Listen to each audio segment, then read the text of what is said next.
Coming to you from the Forge of Freedom studio in the heart of America. A podcast dedicated to preserving freedom and inspiring personal success. Freedom is born and lives through you, the individual, and it dies in the shadows of tyranny. Motivating our listeners to become well-rounded, freedom-minded people with the body of an athlete, the mind of a stoic, and the spirit of a warrior. The tree of liberty lives on through you, the Forge of Freedom. And now here's your host, Alex Ooley.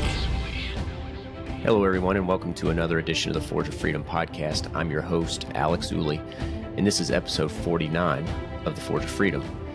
Today, for Monday Gun Day, I have attorney and firearms instructor Mike Ooley back in the studio to discuss a non-lethal use of force option, OC spray, or what's more often called pepper spray. Welcome to the show again, Mike. Hey, Alex, good to be here. So this is Monday Gun Day, but we're not talking about guns necessarily here. We're talking about something that we think if you carry a gun, you should also carry. And even if you don't carry a gun, you should probably consider carrying, and that's OC spray. And we think that this is a great option that so many people overlook. They jump to the gun, to the deadly force option, when it's far more likely, actually, that they're probably going to need something less than lethal or some lesser form of force in their day-to-day life. So, Mike, you want to say just a little bit about that first? I guess why we think it's important to talk about OC spray or pepper spray? Well, a few things. Number one, I think it's important to understand that we only recommend the use of force when there's an immediate, otherwise unavoidable threat of death or grave bodily harm to you or another innocent. That is a pretty narrow window in terms of when you're authorized to use deadly force.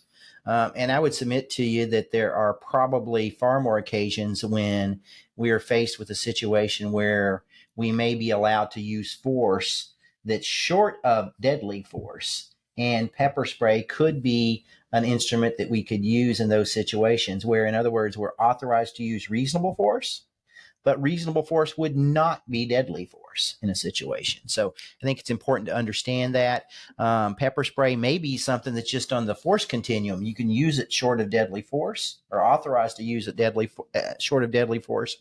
Another thing I think is important, that us as private citizens, there are many non-permissive environments in terms of where we can carry a firearm. We're not allowed, quote, by the king to carry firearms. And that's up to you whether you abide by those laws or not. Of course, we can't recommend ever violating a law, but there are places where you can carry pepper spray, but not a firearm. And I think it's a good tool to consider in that sort of context as well. So it may be something we use to avoid a firearm, or it may be something that we carry when we don't have a firearm, and that's one of the fewer tools that we have. Yeah.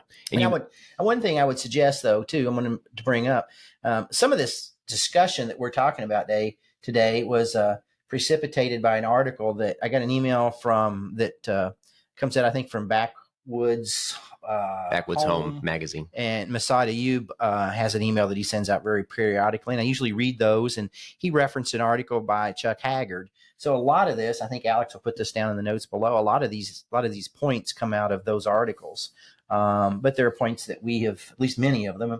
Some of them are unique. That we've preached before. But one of the things I know that Chuck Haggard mentioned is, how would things have turned out differently had George Zimmerman, which we all know George Zimmerman, or almost all of us do, how would things have turned out differently if George Zimmerman had used pepper spray in that encounter with Trayvon Martin? How would have things turned out differently? And I'm not suggesting that he wasn't authorized to use deadly force, but what if he had tried a different approach? Would things have turned out differently? We probably would not even know George Zimmerman this day. But that brings out another point that I want to mention here, too. There are occasions where we may be allowed to use deadly force. There may be occasions where we may be allowed to use less than lethal force, like pepper spray. But under any circumstance, right, we should only use force when we have to use it, not just when we're allowed to use it. Not only when can I, but when must I use that? And that includes pepper spray, not just deadly force.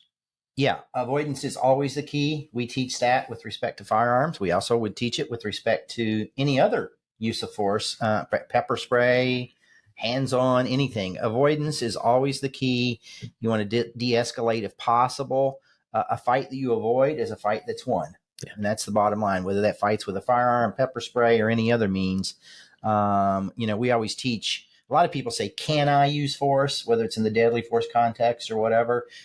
We usually say you need to examine this in the context of not can I, but should I? Yeah. And then what we're saying, even beyond that, with respect to deadly force, if you can avoid deadly force, we want to make sure we do that under most circumstances if we can. And pepper spray is just another tool in our toolbox. And you also mentioned the force continuum here. Some folks may have never heard that expression before, but I think it's intuitive that you mentioned deadly force, you mentioned pepper spray, but there are various degrees of force that can be used depending on the force that you are facing, the threat that you are facing. And pepper spray or OC spray falls somewhere in between maybe a verbal command or gesture that says, hey, stop, back up, etc., and the use of deadly force or hand-to-hand combat. The pepper spray is somewhere in the middle there.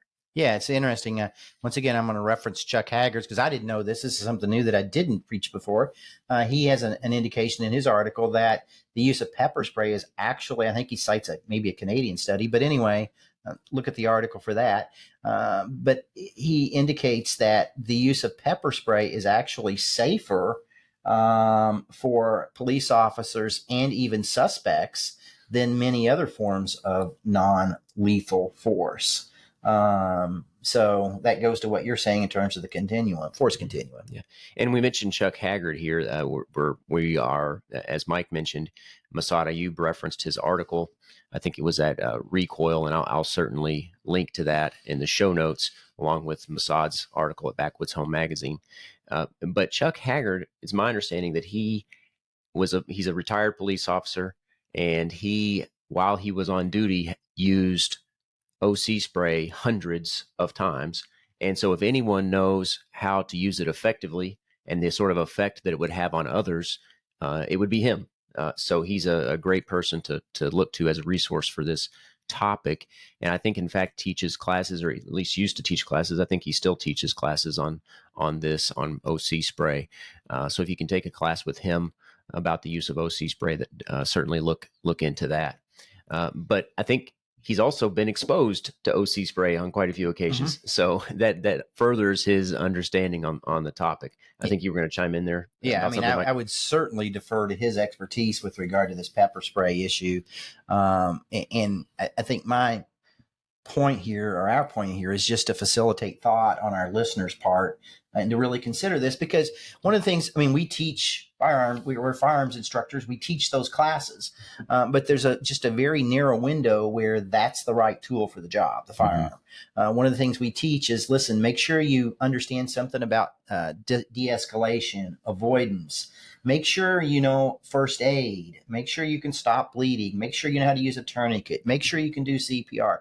There are all the things that we preach that folks ought to be proficient with in terms of being a safe, sound, responsible, gun-carrying citizen. And I would submit to you, this is another thing that you need to think about outside just, the things we normally talk about, being proficient in our gun handling, our marksmanship, and our mindset with a firearm. Yeah. And OC spray, I think, can be part of that, right? Part of that repertoire in terms of being a sane, sober, moral, prudent, the things that John Correa talks about in all of his episodes, yeah. Right? We want to be conscientious and responsible with our use of force, but also have the ability to protect ourselves and our loved ones when we need to. Yeah. But OC spray, it's my understanding, is 85% effective with cops. So presumably it would be just as effective, if not more effective, with people who don't have exposure to OC spray. Because my understanding is that most law enforcement, when they go through the academy, have to be exposed to OC. right, to OC spray. So, but not all, and one of the things we're going to get into here is not all pepper spray or OC spray is created equal. What should people look for when they are trying to buy or look for potential OC spray cans to purchase? Yeah, and I'll get to that just, but I want to make one while I'm thinking about it. Old minds, I need to make it now before I forget. Is that remember OC? I mean, if you make a mistake with a firearm in terms of your justified use of force, if you make a mistake, that's incredibly serious. You may be facing murder charges that you're convicted of. If you make a mistake with pepper spray, the adverse consequences in terms of what the legal system may serve up to you are far, far less. Yeah. But with that said, what are we looking for in a pepper spray? Well, one thing that I think that this is an area where there's no organization that necessarily governs pepper spray so that the consumer can go out and judge which ones are best. One of the things I think that Chuck Haggard talks about is not to use the Scoville units, which you see in some marketing with some pepper sprays. You need to use that, what's called, now you're going to have to help me pronounce this, this MCC, that's the major capsicanoid content. Capsicanoid content, the MCC. That's the standard that you need to use in terms of comparing pepper sprays. Now, Chuck Haggard indicates you ought to get one that's at least 0.7 to 0.8%. I'm familiar with some, I think, that are and he also says even better than that is something like in the 1.33% range. So look at that MCC percentage. I think the one I carry is 1.3 or 1.4, as a matter of fact. So that's the kind of the standard you want to look at. A couple of other things too. I mean, you may want to look at volume. How many portions of an ounce you have, or an ounce, because it's kind of like a gun. You have to decide, something small is convenient, but make sure you got enough of this stuff. Another thing too is the pattern, whether it's a cone pattern, a stream, or a gel. There are pluses and minuses to all of them. The cone pattern is going to spread things out. When you aim at the person's, you're going to use your thumb, by the way. We'll talk about that in a minute. When you aim at the bad guy, you're going to want to get the eyes if you can. The cone spreads things out, makes it easier. It doesn't go as far. And particularly if it's windy, you're going to have more chance of collateral damage, so to speak, getting into your eyes or other good guys. The stuff that's stream or gel, it's going to go farther in a lot of instances. It's not going to be aerosolized as much, so you're going to have less chance of it having collateral damage to others or yourself, but it's going to be more difficult to hit the assailant's face, which is what we're shooting for. So anyway, those are things you need to think about.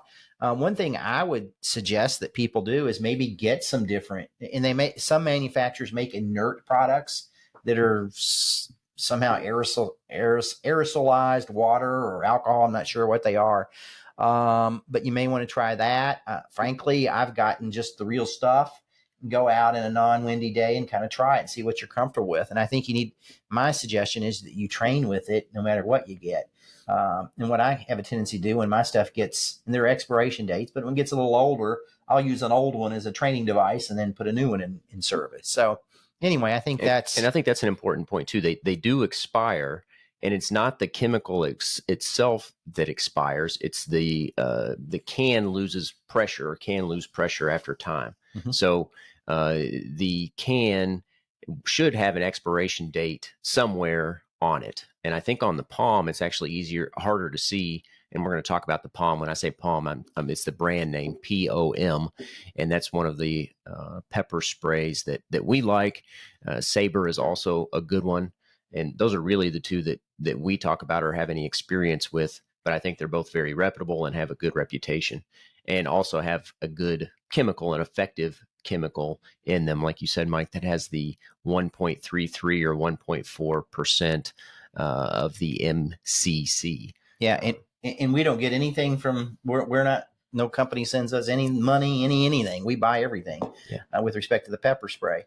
But maybe you can link the two as POM, POM, and then the other is Sabre. I've used both of them. I frankly would have confidence in both. One thing I will say, though, is make sure when you operate it, and once again, I'm not an expert, but Chuck Haggard will back me up on this. Have one. I like the kind, I think I can show this on YouTube. There's nobody else in the room, and I'm pointing that way, but I like the kind that have the flip up top. I think it keeps it, because I keep it in my pocket, so it's readily accessible with a little clip on the side. That prevents it from being inadvertently set off in any way. And then you need to operate it with your thumb as well. It's not hairspray. You need to operate with your thumb as opposed to your index finger. Yeah. So if you're not watching this by video, you're just listening by podcast, we will probably do a video only, some video only content about pepper spray and actually show you the different spray patterns and the different canister types and how to use your thumb instead of your index finger and why we suggest that, et cetera. So keep an eye out for that. We'll probably be releasing a video like that sometime in the near future. Yeah. But we like the flip top cap, number one, because the locking mechanism can't inadvertently go out of place like they can on some devices. And we can't show you that here on the podcast. I would never say can't, but I would say this. I have carried that kind for years now, and it's never been in any position other than the safe position. How's that? Is that fair enough? And when we say that kind, the kind that locks to the side, it has a button. No. I mean the kind with the flip top has never inadvertently gone up on me. It's always been in the right position. The kind with the thumb that slides over, and then you have to slide it over and then down to actuate it. Those kind in my pocket have actually slid over to this position where they could have gone off. I've never had one go off at all, but they have sort of, I guess what I'm saying is in my pocket, the quote safety mechanism has been defeated. Right. So we've talked about a few things here. We talked about MCC content. So it should be at least 0.7, but we think 1.33 is a good standard, which I think is what the Sabre Red contains. And then the Palm, I believe, is 1.4% MCC. Now that is really the only specification that you need to worry about in terms of how effective it would be if it's applied to the eyes, right? The MCC content. These other things, like you mentioned, Scoville, which is highly advertised on some products, is not really relevant to our consideration here. But so the MCC content, the capacity, which you've mentioned, because that's going to determine how long it will, how much of the chemical it will project, and then the distance, right? And then the other thing is the spray pattern. Is it going to be a spray? Is it going to be a stream? Or is it going to be a gel, right? Those are all things that you have to consider. I personally, and I want to hear what you think about this, Mike, I prefer the stream. It takes a little practice to get good with it, but I think it's a good balance between having a concentrated amount of the chemical in the face of the attacker and also having a little better degree of control if you're outdoors and it's windy, right? But it's not as hard to hit your target as it is with the gel, but not as easy as it is with the spray. What do you think about that? I agree with that conceptually, for sure. The problem I have is I'm not sure when we go from cone to stream, what the definition is. That's why I tell people, hey, listen, just go. We gave you a couple reputable manufacturers. They don't cost much. Go. First of all, go get some training if you can. Number two, if you're not going to do that, just go out and get some. And I think finding one that meets the criteria you mentioned, that is, it's not going to be too susceptible to some wind. I mean, for instance, we're sitting in an air-conditioned room right now. There is some air moving even here.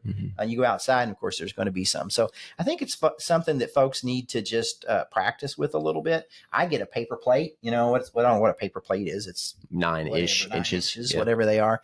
And if I can put a couple dots on there, and if you can hit that from a distance of 10 or so feet, then I'm good to go. And that's what I do. And that's how I practice. So that's what you should do. And I think, you got to worry about the cones being, like I said, it's a continuum. You got to worry about the cones being too dispersed. And you got to worry about some of these streams being too precise. And hitting what you want to hit. Because if you don't hit what you're trying to hit, the assailant gets to you, then you may not get a chance to get it on them again. So anyway. My understanding too is that the gel is appealing to folks who work in a medical setting, just by example. because they don't want the aerosolized chemical to get sucked into the air ventilation system in a place where people may be particularly sensitive to that. So the gel is maybe more difficult to hit your target, but it doesn't aerosolize the chemical like the cone or the spray. Yeah. Yeah. Can I mention a couple things before we finish up just real quickly? Number one, one of the nice things, this is one of the things I see anyway, when we talk about it, we talk about this sometimes in our gun classes. But keep in mind, pepper spray in most environments, if somebody sees you with a gun in your hand, you're going to have a visit probably from law enforcement pretty quickly. Certainly in a lot of places, in most places. But if you've got pepper spray in your hand in the parking lot, they're sort of accepted. People aren't going to say anything about that. Yeah. And that leads to my next point is what I see, at least sometimes, make sure it's accessible. I carry mine so I can use it in my strong hand. I think Chuck Haggard says to do that as well. And to be able to get it out quickly. If you may even already have it in your hand in some environments, but make sure you can get to it. It's not in the bottom of your purse or in the bottom of your pocket. You need to be able to get to it very quickly and rapidly. Make sure you can use it without looking at it. I even put some little skateboard tape on mine so I can index it. I know what it's doing without even looking at it. Yeah. Because you might be in a dark environment. So make sure you can access it readily, but also make sure wherever you carry it, it can't go off inadvertently. That's why we recommend the flip top, and you're going to actuate it with your thumb. Yeah. Yeah. Great points. So the other thing I want to mention too is this builds on your earlier comments there, is that obviously we can't use deadly force except in very limited circumstances, and we only want to use it when we have to use it. Same goes for pepper spray, but you can use pepper spray when you're facing less than deadly force, right? Or less than force that would cause serious bodily injury. So your legal parameters to use pepper spray are far more flexible. Now, that doesn't mean if you use it, you couldn't use it wrongly or still couldn't be prosecuted for something like assault or battery. For instance, in Indiana, battery is if you touch someone in a rude, insolent, or angry manner without their consent. And that includes any object or substance that you set in motion. So hypothetically, if you were not facing a threat, I was just mad at somebody and I pepper sprayed them, you could face a criminal charge for battery in Indiana. Mm-hmm. Now that almost never happens, but that is a potentiality. And so you still have to have some legal justification to use it. Yeah, and it goes back to the reasonable man doctrine, doesn't it? Yeah. Whether a jury of your peers, whether you'll be able to articulate, and then whether a jury of your peers will conclude that your actions were reasonable. Right. Well, the bar for acting reasonably with pepper spray is going to be far different than the bar in terms of acting reasonably with a firearm. Right. Exactly. Okay. Well, I think that it gives our listeners at least some introduction to OC spray, which I don't think we mentioned actually. OC spray stands for oleoresin capsicum. That's where the OC comes from. Thank you for saying that. But the content that we're looking for that we talked about earlier is the major capsicanoid, right? The really difficult words to say here. Yeah. I had to practice a few times. But oleoresin capsicum is the OC spray, what we more commonly call pepper spray. Yeah. Right. So and I think we would tell people, once again, I don't hold myself out as an expert. You go to the experts. We've given you a couple of manufacturers. They've got all kinds of things on their webpage. Chuck Haggard, Greg Ellifritz has got. You can go to his website. He's always got great stuff. He's got some stuff out there on pepper spray as well. So anyway, just go out there and educate yourself and spend a little time on it. I think it's well worth it. And one thing we just want to mention real quickly, we talked about using force to protect yourself against animals. OC spray may be it's probably a better option with respect to defense against animals. And I would say even go farther than probably, most likely. Yeah. Depending on the type of animal. But if you're thinking a dog attack, right? Even with bears, I mean, bear spray is basically the same thing, but in a much larger volume. So against animals, these aerosolized pepper sprays are very effective because dogs, bears, other animals have highly sensitive olfactory membranes. and it really has a strong effect on them. Yeah. At the same time, we're not sometimes too, I think people want to carry around bear spray or whatever in a place where there are absolutely no bears. There's no reason to do that. Get the stuff that's intended for the purpose of using against humans. But number two, another thing I want to get, this may get you something in your comments, maybe. I'm just going to say it and not explain. Don't use wasp spray. I get that question more often than I should. I'm not sure why people don't want to just go buy the pepper spray from Palm or Sabre, but they somehow are fixated. Maybe wasp spray at the dollar store is cheaper. I don't know, but don't use wasp spray. Just get the pepper spray. A good pepper spray like the Palm or the Sabre is between $10 and $20 typically. So you can get a quality pepper spray device for very little money. Just get the product that was designed for the intended purpose. And the other thing too, I want to mention one more thing before I get off the topic of animals. Not only if you're being attacked by animals is it useful, but if your dog gets into a dog fights can be extremely dangerous to break up. That's where most severe dog bites come from, is trying to break up a dog fight. So it can be very useful for that purpose as well. So if you're the dog owner, when you decide whether you want the cone or the stream or the gel, when you practice with these, that may enter into your calculations as well. Yeah. Because sticking your arm into a dog fight's not a good idea. Yeah, exactly. All right. Well, anything else you want to add, Mike, before we end our discussion here? I've dwelled on the animals a little bit. As you know, I have a dog. I'm a dog lover, and I walk my dog a lot. So it's something that I think about a lot and am keenly aware of. Yeah. And I just want to say one more thing. I have been in situations where I've said to myself that I'm glad I have pepper spray. Even though I always have a gun, but yet I say I'm really glad I have pepper spray, because if something happens in this scenario, that's what's going to happen. I'm going to be able to use my pepper spray, right? Whether it's with a dog or other environments. So yeah, exactly. Anyway, if you can't tell, we are big endorsers of pepper spray. Yeah. All right. Well, be sure to check out the show notes for the links. I'll link to the Chuck Haggard article, the Massad Ayoob article, and then to a few of the products that we mentioned here as well.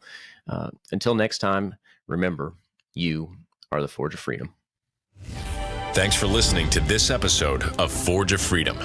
Be sure to subscribe wherever you heard this podcast so you never miss a future episode.